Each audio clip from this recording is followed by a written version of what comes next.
हमने कर किसी धक्का मारा सरकार देती नहीं, सरकार जायज देती है, नाजायज तो नहीं बोलती। हम नहीं बिकवा रहे सर, हम पर जो आप करें बिकवा रहे हम- नहीं सर, ये गलत बात आप मैं लिखे भेज रहा हूँ सरकार। पब्लिक टीवी हाँ। पब्लिक टीवी कैन चलिए यहाँ से, बैठो। Why Legal. I will not leave How you leave? Sir, I leave. आप उंगली ना करो, आप उंगली ना करो डीएसपी साहब। क्या बात क्यों उंगली करोगा क्यों क्या बात है? ना ना ना इसका छोड़ यार, तू कागज दिखा, मेरे को नोटिस दिखा। मेरे पास क्या अधिकार है इस बात का कि गरीब आदमियों को तूने ऐसी दे दी? ये बता मेरे को। वर्बली बोल के तूने ये जो काम करा वर्बली कर रखा है, ये तूने वर्बली कर रखा है। हरियाणा में पिछले 10-12 साल से बीजेपी की सरकार है। पहले हरियाणा में सिर्फ एक नेता था जिसको अपने दबंग फैसलों के लिए जाना जाता था। चाहे एसपी को गेट आउट बोलने की बात हो, किसी को सस्पेंड करने की बात हो, या अचानक से कहीं भी छापे मार देने की बात हो, पर आजकल ये नज़ारे आम हो गए हैं। बात चाहे बीजेपी के नेताओं की हो, चाहे कांग्रेस के नेताओं की।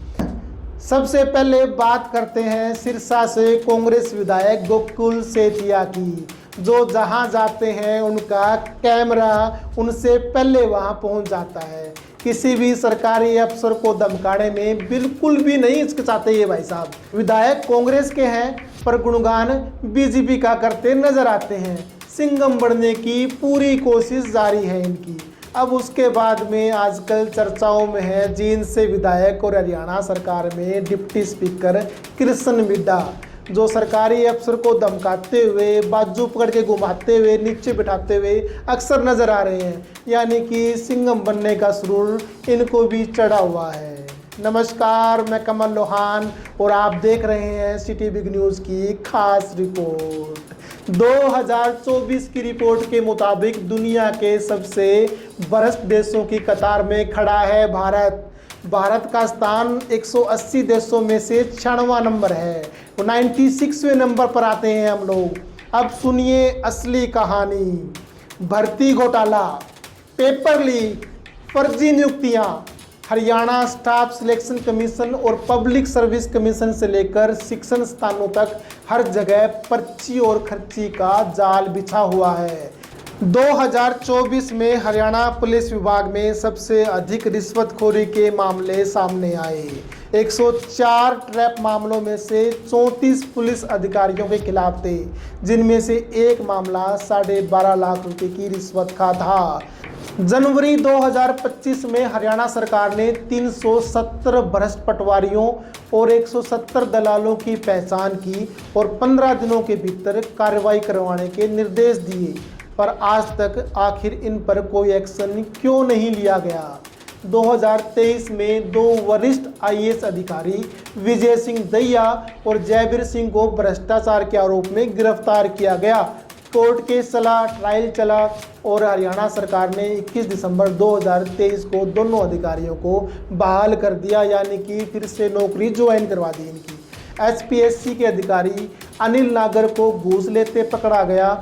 9,60,000 रुपये हाथ में थे उनके। और फिर क्या हुआ? वही पुराना ट्रैक सरकार का, ट्रांसफ़र हुआ, सस्पेंशन, उसके बाद सरकार चुप। ठेके, ट्रांसफ़र और पोस्टिंग सब बिक रहे हैं। वन विभाग में पौधारोपण घोटाले से लेकर शराब ठेकों में अवैध विस्तार तक हर बड़ी फाइल पर 100 से ज़्यादा रिश्वत की गंध आ रही है। इसके बाद क्या? भ्रष्टाचार मिटाने के लिए विजिलेंस बनाई गई, लेकिन रिपोर्ट बताती है जिन अफसरों पर केस चले उन्हें दोबारा कुर्सी पर बैठा दिया गया। वाह रे सरकार! पर आपको क्या लगता है, बिना किसी राजनीतिक संरक्षण के ये सब संभव है? बहुत से भ्रष्टाचार के मामले उन अधिकारियों या नेताओं से जुड़े होते हैं जो सत्ता में बैठे नेताओं के करीबी होते हैं। जब आरोपी नेता या अधिकारी राजनीतिक संरक्षण पाते हैं तो जांच एजेंसियों पर दबाव डाला जाता है, केस को कमज़ोर कर दिया जाता है या उसको लंबा खींच दिया जाता है। सारा का सारा खेल अफसर, नेता, ठेकेदार के गठजोड़ से चलता है। भ्रष्टाचार के केस कोर्ट में सालों तक चलते रहते हैं, गवाह मुकर जाते हैं, सबूत मिटा दिए जाते हैं और सत्ता बदलते ही केस भी खत्म हो जाते हैं या फिर बैक बर्नर पर चले जाते हैं। बहुत से भ्रष्टाचार के पीड़ित शिकायत करने से डरते हैं कहीं उन्हें झूठे केस में न फंसा दिया जाए। जो आरटीआई लगाते हैं उन्हें जवाब तक नहीं दिया जाता या उलझा दिया जाता है। और सबसे बड़ी बात, नेता अफसरों की सेटिंग करके चुनाव लड़ने के लिए अवैध फंडिंग भी जुटाते हैं। तो सवाल यही है, जब नेता सिंघम बनकर दिखावा कर रहे हैं तब असली सिस्टम के गुनाहगार को कौन पकड़ रहा है?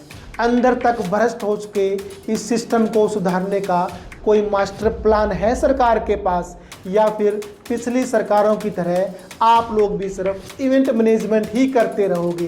क्या आम जनता सिर्फ आपकी वीडियो देखे और तालियां बजाए और फिर घोटालों का बिल भी खुद ही चुकाए? इस पूरे मामले को लेकर आपकी राय क्या है? हमें कमेंट ज़रूर करें और जुड़े रहें सिटी बिग न्यूज़ के साथ में। नमस्कार।